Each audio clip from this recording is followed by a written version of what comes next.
ಅಂಬೇಡ್ಕರ್ ವಿಚಾರವಾಗಿ ರಾಜ್ಯದಲ್ಲಿ ಸಾಕಷ್ಟು ಪ್ರತಿಭಟನೆಗಳು ನಡೀತಾ ಇದ್ವು. ಅಮಿತ್ ಶಾ ಹೇಳಿಕೆಯನ್ನು ಖಂಡಿಸಿ ಈ ವಿಚಾರವನ್ನು ಡೈವರ್ಟ್ ಮಾಡೋದಕ್ಕೆ CT ರವಿ ಅವರು ಈ ರೀತಿ ಗದ್ದಲವನ್ನು ಎಬ್ಸಿದ್ದಾರೆ ಅನ್ನುವಂಥ ಒಂದು ಆರೋಪ ಸರ್.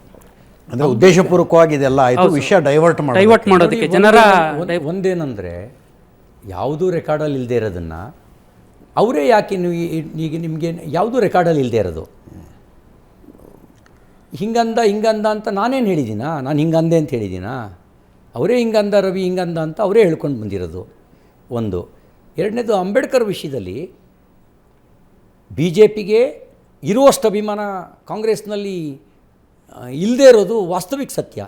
ಅಂಬೇಡ್ಕರ್ ಅವರ ಪಂಚಧಾಮಗಳನ್ನು ಪಂಚತೀರ್ಥಗಳಾಗಿ ಡೆವಲಪ್ ಮಾಡಿದ್ಯಾರು? ಕಾಂಗ್ರೆಸ್ಸಾ? ಭಾರತ ರತ್ನ ಕೊಡೋದಕ್ಕೆ ಕಾರಣ ಆಗಿದ್ದು ಕಾಂಗ್ರೆಸ್ಸಾ?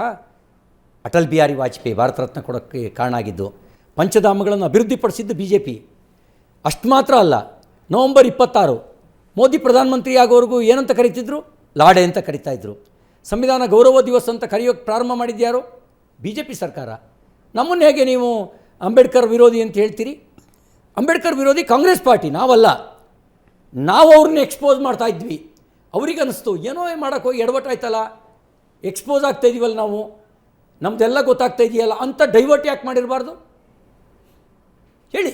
ಇಡೀ ವಿಷಯಾಂತರ ಆಗಬೇಕು ಅಂತ ಯಾಕೆ ಯೋಚನೆ ಮಾಡಿರ್ಬೋದು? ಮತ್ತು ನಾನು ಅಮಿತ್ ಶಾ ಅವ್ರದ್ದು ಮೇಲೆ ಆರೋಪ ಬಂದ ತಕ್ಷಣವೇ cut and paste video first ಬಂತು. ಏನಪ್ಪ ಇದು ಅಂತ ನಾನು ಅಂದ್ಕೊಂಡೆ. ಅಂದರೆ ನಮ್ಮ ಮೇಲೆ ಆರೋಪ ಮಾಡೋಕ್ಕೆ ತರಕ್ಕಿದೆಯಲ್ಲ ಅಂತ ಪೂರ್ತಿ ವಿಡಿಯೋ ಮಾಡಿದ್ದು ನೋಡಿದ ಮೇಲೆ ಅಂಬೇಡ್ಕರ್ ಬಗ್ಗೆ ಅಭಿಮಾನದ ಮಾತಾಡಿದ್ದಾರೆ, ಕಾಂಗ್ರೆಸ್ನ ಎಕ್ಸ್ಪೋಸ್ ಮಾಡಿದ್ದಾರೆ. ಮತ್ತು ಅಂಬೇಡ್ಕರ್ ಅವರ ಸಂವಿಧಾನ ಕಾಶ್ಮೀರಕ್ಕೆ ಲಾಗು ಮಾಡಿದ್ದೆ ಅಮಿತ್ ಶಾ ರೀ. ಕಾಶ್ಮೀರಕ್ಕೆ ರಿಸರ್ವೇಷನ್ನೇ ಇರಲಿಲ್ಲ. ಯಾವ ರಿಸರ್ವೇಷನ್? SC ST ರಿಸರ್ವೇಷನ್ ಇರಲಿಲ್ಲ. ಯಾವಾಗ ಆರ್ಟಿಕಲ್ 370 ತೆಗೆದ್ವೋ ಆಮೇಲೆ ರಿಸರ್ವೇಷನ್ ಬಂತು. ಆರ್ಟಿಕಲ್ 370 ತೆಗೆಯೋದಕ್ಕೆ ಒಬ್ಬ ಪ್ರಮುಖವಾಗಿರುವ ವ್ಯಕ್ತಿನೇ ಅಮಿತ್ ಶಾ.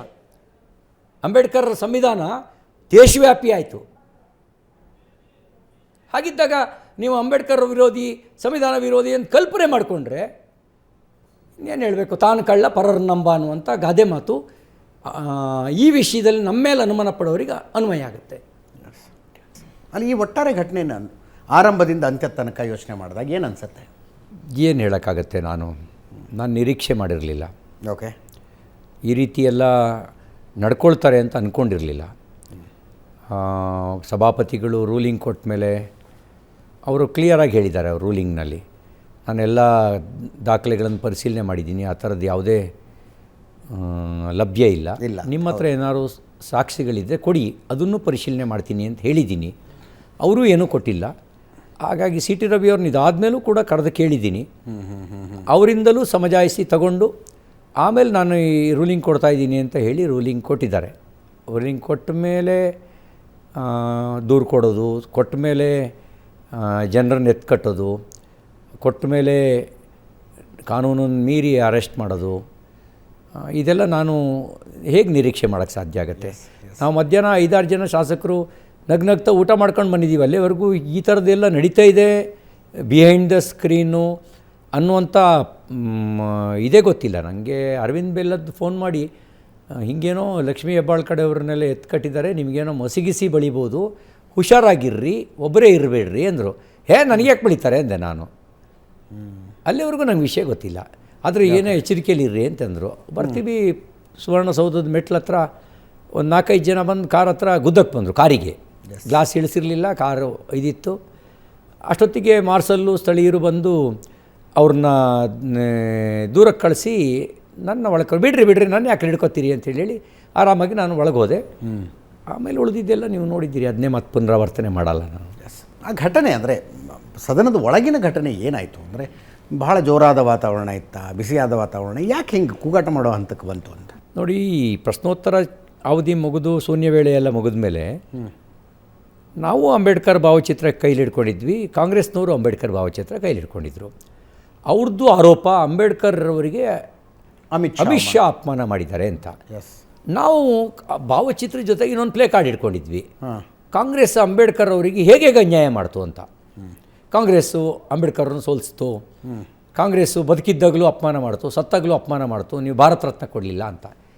ಅವರು ಅಮಿತ್ ಶಾಗೆ ಧಿಕ್ಕಾರ ಅಂತಿದ್ರು, ನಾವು ಕಾಂಗ್ರೆಸ್ಸಿಗೆ ಧಿಕ್ಕಾರ ಅಂತಿದ್ವಿ. ಓಕೆ ಓಕೆ ಆಮೇಲೆ ನಾವು ಅವರು ಜೈ ಭೀಮ್ ಜೈ ಭಾರತ್ ಅಂತಿದ್ರು, ನಾವು ಅಲ್ಲ ಅವ್ರು ಬರೀ ಜೈ ಭೀಮ್ ಅಂತಿದ್ರು, ನಾವು ಜೈ ಭೀಮ್ ಜೈ ಭಾರತ್ ಅಂತ ಹೋಗ್ತಾ ಇದ್ವಿ. Okay okay. ಭೀಮನ ಜೊತೆಗೆ ಭಾರತಕ್ಕೂ ಜೈ ಅಂತಿದ್ವಿ. ಆಮೇಲೆ ನಾವು ಅಂಬೇಡ್ಕರ್ ಅವರಿಗೆ ಭಾರತ ರತ್ನ ಕೊಡೋದ ಕಾಂಗ್ರೆಸ್ಸಿಗೆ ಹೇಳಿ ಧಿಕ್ಕಾರ ಅಂತಿದ್ದು, ಅವರು ಬಿ ಜೆ ಪಿಗೆ ಧಿಕ್ಕಾರ ಅಂತಿದ್ರು. Okay okay. ಹೀಗೆ ಘೋಷಣೆಗಳು ನಡೀತಾ ಇತ್ತು. ಅದು ಅದು ಸಾಮಾನ್ಯವಾಗಿ ನಡೆಯುವಂಥದ್ದು. ಆಮೇಲೆ ಅಡ್ಜರ್ನ್ ಮಾಡಿದ್ರು.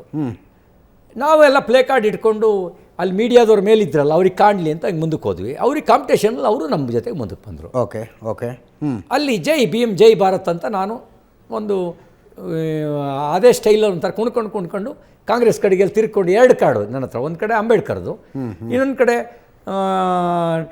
52-54ರಲ್ಲಿ ಕಾಂಗ್ರೆಸ್ಸನ್ನು ಇದು ಅಂಬೇಡ್ಕರ್ನ ಸೋಲಿಸಿದ ಕಾಂಗ್ರೆಸ್ಸಿಗೆ ಧಿಕ್ಕಾರ ಅನ್ನುವಂಥ ಪ್ಲೇ ಕಾರ್ಡು. ಆ ಪ್ಲೇ ಕಾರ್ಡ್ ಹಿಡ್ಕೊಂಡು ಹಿಂಗೆ ಕುಣಿಸ್ತಾ ಇದ್ದೆ, ಅವ್ನು ತೋರಿಸ್ತಾ ಇದ್ದೆ ಅವರಿಗೆ, ಹಿಂಗೆ ತೋರಿಸ್ತಾ ಇದ್ದೆ ಅವರಿಗೆ ಆ ಪ್ಲೇ ಕಾರ್ಡ್. ನನ್ನ ಉದ್ದೇಶ ಇದ್ದಿದ್ದೇನು ಆ ದೃಶ್ಯಗಳನ್ನು ನೋಡಿದ್ದೇವೆ ನಾವು. ಜನ ಇದನ್ನು ನೋಡಬೇಕು. ಈ ಅಂಬೇಡ್ಕರ್ ಅವರನ್ನು ಸೋಲಿಸಿದ ಕಾಂಗ್ರೆಸ್ಸು ಅನ್ನೋದು ಜನರಿಗೆ ತಲೆಗೆ ಹೋಗಬೇಕು ಅನ್ನೋದೇ ನನ್ನ ಉದ್ದೇಶ ಇತ್ತು. ಅದಕ್ಕೇನು ಬೇಕು ಅದನ್ನು ಮಾಡ್ತಾಯಿದ್ದೆ. ಇದರೊಳಗಡೆ ಇದಿಷ್ಟು ನಡೆದಿದ್ದು. ಒಂದು ಸರಿ ಅಡ್ಜರ್ನ್ ಆಯಿತು. 2ನೇ ಸರಿ ಮತ್ತೆ ಕರೆದಾಗಲೂ ಅದೇ ಪುನರಾವರ್ತನೆ ಆಯಿತು. ಆ ಪುನರಾವರ್ತನೆ ಆಗೋ ಸಂದರ್ಭದಲ್ಲೂ ಇದೇ ಕೆಲಸ ನಾವು ಮಾಡಿರೋದು. ಯಾರಿಗೇನು ಕೇಳ್ತೋ ಏನು ಕಾಣ್ತೋ ನನಗೆ ಗೊತ್ತಿಲ್ಲ. ನಾನೇನು ಹೇಳಿದ್ದೀನಿ ಅನ್ನೋದನ್ನು ಸಭಾಪತಿಗಳಿಗೆ ಹೇಳಿರೋದ್ರ ಜೊತೆಗೆ ವಿತ್ ರೈಟಿಂಗಲ್ಲಿ ಕೊಟ್ಟಿದ್ದೀನಿ. ಎಸ್, ಫ್ರಸ್ಟ್ರೇಟ್ ಅಂದ್ರಿ ನೀವು ಅಂತ. ಇದಾದಮೇಲೆ ಸಭಾಪತಿಗಳು ದಾಖಲೆಗಳನ್ನೆಲ್ಲ ತರಿಸಿ ನನ್ನ ಮಾತಿನ ಮೇಲೆ ಅವರೇನು ತೀರ್ಮಾನಕ್ಕೆ ಬಂದಿಲ್ಲ. ದಾಖಲೆಗಳನ್ನೆಲ್ಲ ತರಿಸಿ ಆಮೇಲೆ ಅವರಿಗೂ ಆಪ್ಷನ್ ಕೊಟ್ಟು ನಿಮ್ಮ ಹತ್ರ ಏನಾರು ಇದ್ರೂ ಕೊಡಿ ಅಂಥೇಳಿ ಆಮೇಲೆ ರೂಲಿಂಗ್ ಕೊಟ್ಟಿದ್ದಾರೆ. ಮತ್ತು ಆ ರೂಲಿಂಗಲ್ಲಿ ಹೇಳಿದ್ದಾರೆ, ನಾನು ನನ್ನ ಹತ್ರ ಇರುವ ದಾಖಲೆಗಳನ್ನು ಪರಿಶೀಲನೆ ಮಾಡಿದೆ. ಎಸ್, ಅದ್ರ ಜೊತೆಗೆ ಅವರಿಗೂ ಕೇಳಿದೆ. ನನಗೆ ಅವರು ಯಾವುದೂ ಒದಗಿಸ್ಲಿಲ್ಲ, ಬರೀ ಸಾಕ್ಷಿಗಳನ್ನು ಒದಗಿಸಿದರು. ಹಾಗಾಗಿ ನಾನು ಈ ರೂಲಿಂಗ್ ಕೊಡ್ತಾ ಇದ್ದೀನಿ, ನಾನು ಆತ್ಮಸಾಕ್ಷಿಗೆ ಬಿಡ್ತೀನಿ ಅನ್ನುವಂಥ ಮಾತನ್ನ ಅವರಲ್ಲಿ ಹೇಳಿದರು. ಇದಾದಮೇಲೆ ನೀವು ನೋಡಿದಿರಲ್ಲ, ಇದು ಸದನದ ಒಳಗೆ ನಡೆದ ವಿದ್ಯಮಾನ ಆದರೆ ಅಲ್ಲಿ ಸದನಕ್ಕೆ ಸುಪ್ರೀಂ ಅಥಾರಿಟಿ ಯಾರು? ನಮ್ಮ ಸಭಾಪತಿ. ಅವ್ರು ರೂಲಿಂಗ್ ಕೊಟ್ಟ ಮೇಲೆ ಅವ್ರು ಹೇಗೆ ನಡ್ಕೊಂಡ್ರು? ನಮ್ಮ ತಾಯಿ ಬಗ್ಗೆ ಮಾತಾಡಿದ್ರು, ನನ್ನ ಪತ್ನಿ ಬಗ್ಗೆ ಮಾತಾಡಿದ್ರು, ನನ್ನ ಸಹೋದರಿ ಬಗ್ಗೆ ಮಾತಾಡಿದ್ರು, ತೊಡೆ ತಟ್ಟಿದ್ರು, ತೋಳು ಏರಿಸಿದ್ರು, ಮೈ ಮೇಲೆ ಏರ್ಲಿಕ್ಕೆ ಬಂದರು. ಇದೆಲ್ಲವನ್ನು ಮಾಡಿದ್ದು ನೀವು ನೋಡಿದ್ದೀರಿ. ನಾನು ಮಾತಾಡಿದ್ದೀನಿ ಅಂತ ಅವ್ರ ಆರೋಪ ಮಾತ್ರ, ಪುರಾವೆ ಇಲ್ಲ. ಅವರೇನು ಹೇಗೆ ನಡ್ಕೊಂಡ್ರು ಅನ್ನೋದು ಪುರಾವೆ ಸಹಿತ ಇದೆ.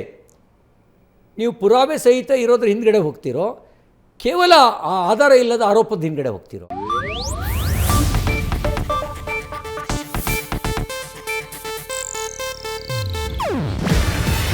ಇದು ಏಷ್ಯಾನೆಟ್ ನ್ಯೂಸ್ ನೆಟ್ವರ್ಕ್ ಪ್ರಸ್ತುತಿ. ನೀವು ನೋಡ್ತಿದ್ದೀರಾ ಏಷ್ಯಾನೆಟ್ ಸುವರ್ಣ ನ್ಯೂಸ್.